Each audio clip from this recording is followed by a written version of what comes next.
Mais je bénis le Seigneur de prêcher ce soir. Pas avec une facilité, comprenez bien. Pas facile de prêcher la parole de Dieu. Puis les circonstances sont là, on n'est pas bête. Puis, je vous connais, je ne vais pas jouer le prophète, moi. Je sais qu'il y a des gens qui ont laissé la main de Dieu. Je sais qu'il y en a qui n'appartiennent pas à Dieu. Je sais qu'il y a des chrétiens qui ont des difficultés. Puis il y en a qui marchent très bien. Donc je connais un petit peu. Mais qui connaît les cœurs mieux que Jésus? Il n'y a que lui qui connaît les cœurs. Même que moi je vous connais, lui vous connaît plus que vous même. C'est drôle quand même, hein? Que lui vous connaît plus que vous. Peut-être que tu ne sais même pas ce qui te manque dans ton cœur et tu es en train de chercher partout, que lui, il sait ce qui te manque dans ton cœur. C'est beau ça, hein? Parce que c'est Dieu. Alors j'étais en train de lire un petit verset, là, parce que Jacqueline me dit c'était un petit verset. Ben, je dis oui, j'ai vu un petit verset qui m'a plu. Je vais l'enlever du contexte.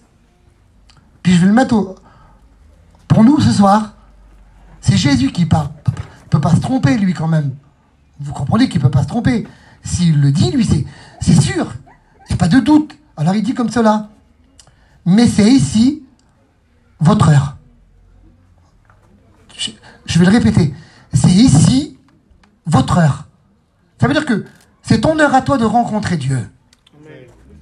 C'est ton heure à toi de prendre un engagement avec Dieu. C'est ton heure à toi d'avancer un pas pour lui. Alors je ne sais pas si ceux dans le fond m'écoutent, mais ceux devant, vous m'écoutez. C'est votre heure. Amen. Mais avec les soucis de la vie, on est bien obligé d'en parler, sauveur. On est bien obligé d'en parler quand même, parce que chacun de nous. Puis je réfléchissais ce matin à tout ce qui se passe aujourd'hui. Puis je cherchais un petit peu. Puis j'ai écouté Magali tout à l'heure qu'elle disait, pour son fils. J'ai écouté l'autre sœur qui parlait. Puis ça confirmait mon cœur ce que j'avais vu ce matin, j'avais réfléchi. Parce qu'on se pose beaucoup de questions. Il faut dire la vérité. Il y a beaucoup de questions qui sont en train de marcher dans notre cerveau. Des comment et des pourquoi. Il y avait un homme un jour dans la Bible. C'est cela que je vais vous dire. Il se posait beaucoup de questions. Il se demandait beaucoup de choses. Et la situation pour lui n'aboutait à rien du tout. Et puis pour lui, c'était sûr et certain, il ne pensait pas que quelqu'un pouvait lui parler à ce moment-là, bien précis. Mais je voudrais vous dire quelque chose. Il n'y a rien qui arrête que Dieu parle. Il n'y a rien qui arrête. Il parle dans toutes les circonstances. Il n'a pas peur de la circonstance. Il y a des choses dans la vie qu'on a embarrassé de prendre la parole. On ne voudrait pas la prendre, on voulait se mettre un peu en recul. Mais lui, il peut la prendre. Parce qu'il dit comme ça se trouve, je vais vous le dire parce qu'il est tellement beau, Job 38. L'Éternel répondit à Job au milieu de la tempête. L'Éternel répondit. Ça veut dire que Job se posait des questions. Alors je réfléchissais tout simplement. Je ne vais pas être compliqué. Je ne vais pas chercher la hauteur ni la profondeur. Je vais vous dire seulement ce que j'ai sur mon cœur. Je sais que mon Dieu peut parler là où on ne s'attend pas. Il peut nous donner une réponse favorable. Parce qu'on se pose tellement de questions. Puis on est devant notre vie. Parce que chacun de nous, on est devant notre vie. Et on se pose des questions. Pourquoi et comment? Et puis, tout simplement, ce matin, je regardais et puis je réfléchissais. J'ai dit, Seigneur, pourquoi alors? Pourquoi ces douleurs? Pourquoi ces peines? Pourquoi ces tristesses? Pourquoi le manque de foi? Ça a été dit tout à l'heure. Ou j'arrive plus, il faudrait que tu agisses. Alors écoute bien. Je ne sais pas si je vais arriver à lire. Tu peux tourner un petit peu la lumière? vous permettez que je parle comme je ressens dans mon cœur? Parce que j'ai envie de parler comme ça. Je parle sans crainte. Je ne tremble pas. Je parle comme je parlerai à ma famille, comme à des amis proches, que j'estime, que j'aime. Et je voudrais les avertir et leur donner un conseil. Vous voulez prendre le conseil de Dieu ce soir? Amen. Pourquoi toutes des douleurs dans les cœurs et pourquoi qu'il y a eu toutes ces choses-là? Pourquoi qu'aujourd'hui j'arrive pas à marcher avec Dieu? Pourquoi que je suis faible dans ma foi? Pourquoi qu'il y a plein de pourquoi et pourquoi et pourquoi? Alors je trouve le verset dans la Bible, on écoute bien. C'est pas Dieu qui parle. Parce que je voudrais vous dire quelque chose. Excusez-moi du mot que j'emploie. L'ennemi aussi parle et agit. Mais moi, je ne voudrais pas qu'il agisse dans mon cœur. Je ne voudrais pas qu'il me trouble. Je voudrais continuer à marcher. Je voudrais comme prendre une décision dans mon cœur aujourd'hui. Je voudrais, peut-être pour certains, se mettre debout et puis prendre une direction. Ou reprendre ce que j'ai perdu et reprendre la marche. Ou dire, Seigneur, pardonne-moi parce que mon cœur avait manqué de foi. Mais je voudrais reprendre la foi et marcher avec toi. Alors, l'ennemi parle. Parce qu'il y a bien un but. Pourquoi qu'on est comme cela dans la vie alors? Faut bien qu'il y ait quelque chose qui a eu un départ. Faut bien qu'il s'est créé quelque chose dans notre cœur. Qu'aujourd'hui qu'on manque de foi et pourquoi qu'on marche pas? Pourquoi qu'on se donne pas pleinement à lui? Alors écoute bien. C'est l'ennemi de ton âme qui parle. Il parle comme cela. Personne, écoute bien. Personne me verra, dit-il. Seigneur, tu comprends ce qu'il est en train de dire? Écoute bien. Personne me verra, dit-il. En vendant, il agit et personne ne me voit. On se réveille d'un seul coup et puis on manque. Mais pourquoi que j'arrive plus à marcher? Pourquoi je doute? Pourquoi je crois pas? Pourquoi j'ai plus d'espérance? Pourquoi j'ai plus de foi? Alors je le redis, personne me verra, dit-il. Alors il continue, je vais lire, comme ça, tu vas comprendre quelque chose. Écoute bien ce qu'il dit encore. L'assassin se lève au point du jour. Tu comprends ce que je suis en train de dire? Et réalise bien. Et après, Seigneur, Dieu parle et puis nous donne une solution. Et je voudrais que tu acceptes la solution qu'il va te donner. Dites Amen. Vous dites pas Amen? Amen. Tu veux avoir une solution? On ne va pas le laisser agir. Il dit, personne ne me voit. Hein? Écoute bien. Je suis l'assassin, je me lève au point du jour. Je tue le pauvre et l'indigent. Il dérobe pendant la nuit. Seigneur, c'est quand même particulier. Et il met un voile sur son visage. La nuit, je force les maisons. Le jour, je vais arrêter là. Écoute bien, je vais reprendre le verset là. Il met un voile sur son visage. Et il agit pleinement. Alors, je vais vous donner une solution. Et puis, je vais pas aller beaucoup plus loin. Et je vais seulement vous dire quelque chose. Il faut qu'il y ait une décision dans votre cœur. Il faut qu'il se passe quelque chose aujourd'hui. Est-ce que tu crois qu'il peut se passer quelque chose? Est-ce qu'on a le droit de le laisser agir, qu'il vient et puis qu'il pénètre dans nos maisons, qu'il prend ce qu'il veut, qui nous fait du mal, il vient et puis il dérobe, il n'a pas de pitié, il n'a aucune gentillesse dans sa façon de faire, et puis nous, on va laisser faire comme cela, et on va dire, dépouille-moi, prends ce que tu veux, on va plus avoir de foi, on va plus marcher, on va plus agir, et puis on attend que le jour se lève, on attend que la nuit se couche, et puis on essaie de dormir, on n'arrive pas. Pourquoi? Parce que dans notre cœur, ça va pas, on n'a pas la solution. Mais je tiens à te dire quelque chose, Dieu parle dans la tempête. Amen. Amen. Mais il veut une réponse. Il va nous instruire, il va nous dire comment faire. Mais est-ce qu'on est capable de dire, oui Seigneur, je veux faire comme tu me dis? Parce qu'il y a eu beaucoup de conseils, j'écoute moi, les prédications, je sais que vous écoutez comme moi, il y a des bons conseils. Dieu nous demande de faire quelque chose pour réussir dans notre vie. Et nous on est là.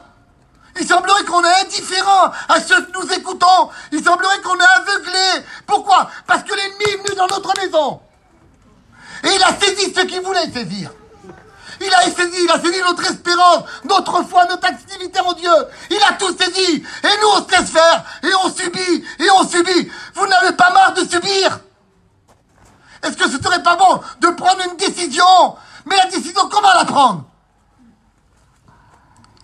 Je voudrais te poser une question. Est-ce qu'on est capable d'affronter l'ennemi de notre âme? On n'est pas capable de l'affronter. On est trop faible. Mais tu crois que Dieu n'est pas avec nous? S'il nous demande, s'il nous dit un conseil, et puis qu'on le saisit, puis on dit « Oui Seigneur, je crois en ta parole », tu crois qu'il va te dire « Mais maintenant, combat tout seul ?» Non, il sera avec toi. Et c'est à nous de prendre une décision. Alors, je lis un texte de la Bible. Écoute bien.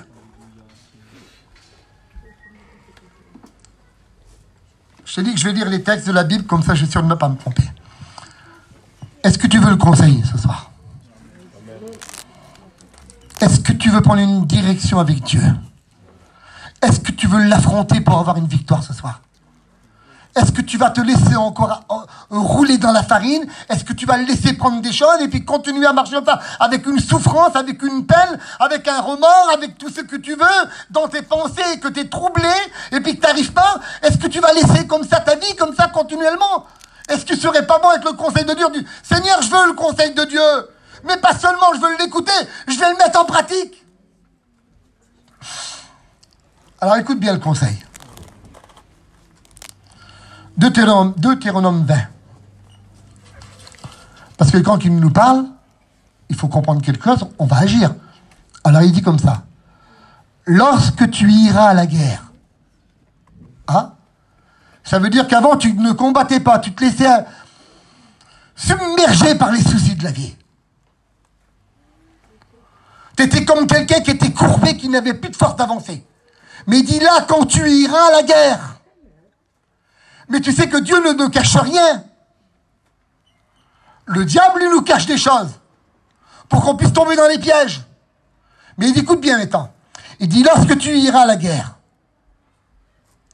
contre ton ennemi, et que tu verras, écoute bien, c'est ça qui est beau. Dieu nous avertit. Il dit, et que tu verras des chevaux, des chars, une multitude de personnes, nombreuses, plus nombreuses que toi, parce que j'arrive pas à voir bien, que tu n'auras pas crainte. Écoute bien maintenant, car l'Éternel, ton Dieu, qui t'a fait monter du pays d'Égypte, est avec toi. C'est une décision à prendre. Ça veut dire, écoute bien, il te donne la solution. Moi, je ne vais pas aller plus loin quand même, il ne faut pas croire. Moi, Dieu a mis ça sur mon cœur, tu vas comprendre quelque chose. On cherche, pourquoi qu'on n'arrive pas? C'est parce que l'ennemi a passé. Et l'ennemi a fait un ravage.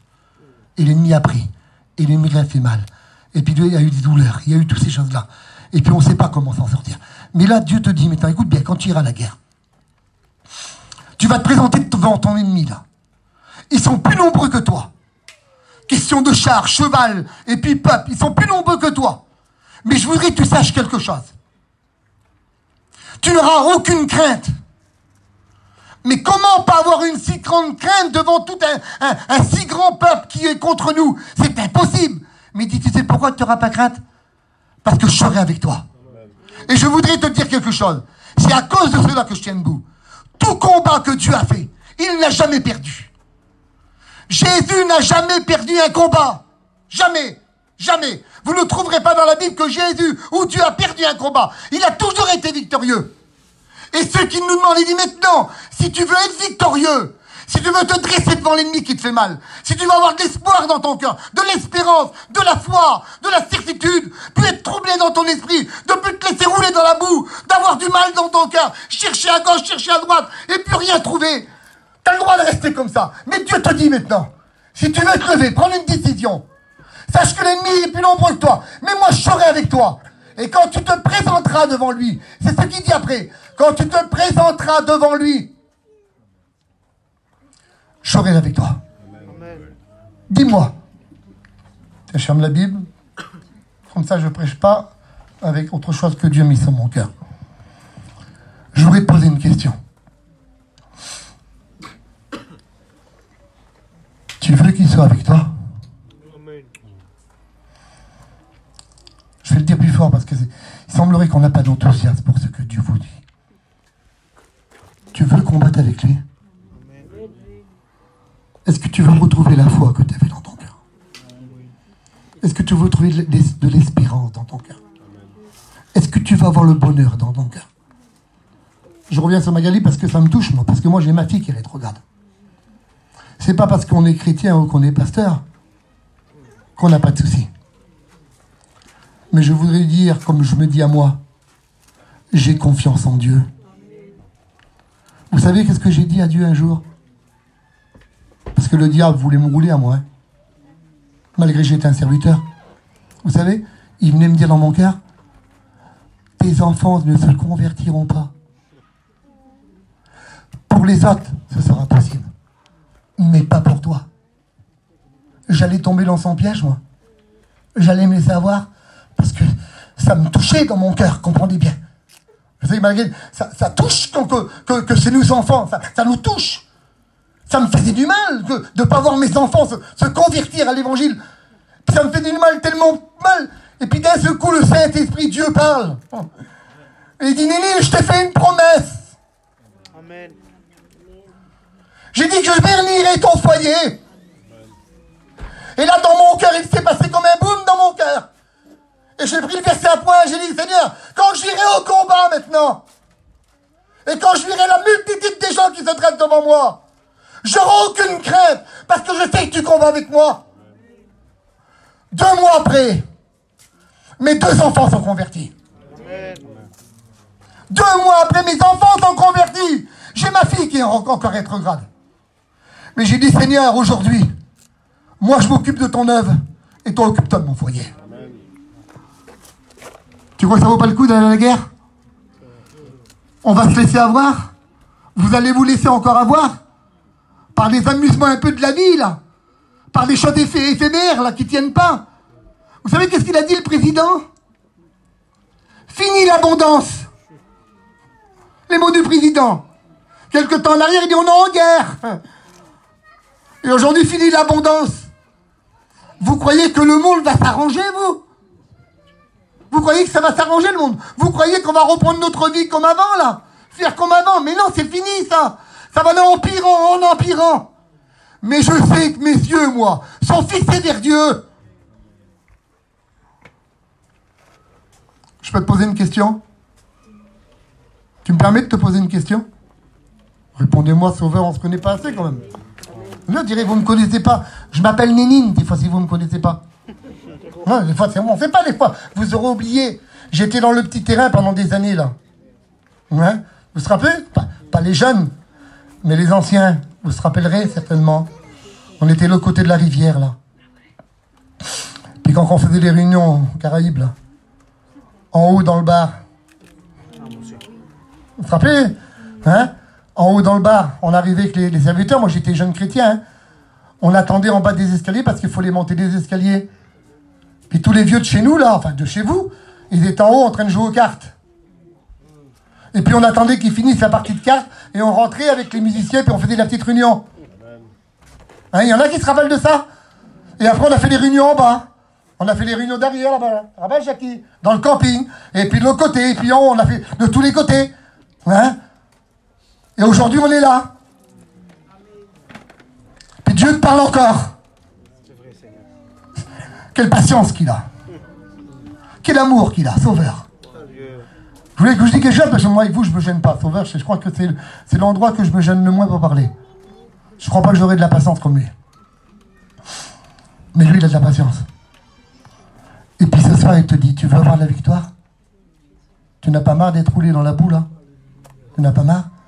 Dis-moi, je te pose une question. J'ai toujours, j'arrête, puis j'arrête pas, toi. Je te pose seulement cette question-là. Quand tu te lèves le matin, puis t'as pas fait ce qu'il fallait, ça fait pas mal dans ton cœur? T'as pas des remords? Tu dis pas des fois dans ta pensée, je m'ai laissé encore rouler. J'ai fait ce que je voulais pas que je fasse. Mais Dieu met ça de côté, lui. Tu veux aller au combat? Tu veux aller à la guerre? Tu veux combattre avec mes armes? Tu veux que je combatte avec toi, je vais t'aider. Tu veux avoir la victoire?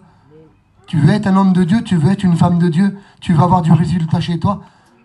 Tu veux que tes enfants se convertissent? Tu veux qu'il se passe quelque chose de fort? Tu veux être un homme de Dieu, une femme de Dieu? Eh bien, il faut se lever, il faut prendre une décision ce soir. Pas pour les hommes, non, non, pour Dieu, dans ton cœur. Seigneur, je me lève, moi, et je vais au combat ce soir. Ça va, j'en ai marre, je veux combattre. Comment? Tu vas me donner des armes? Oui, il dit que l'arsenal de Dieu, l'arsenal, c'est pas autre chose. Dans le ciel, l'arsenal de Dieu est ouvert pour toi. Tu as juste à dire, Seigneur, je me lève et j'obéis à ta parole. Vous voulez qu'on baisse la tête et on prie ensemble?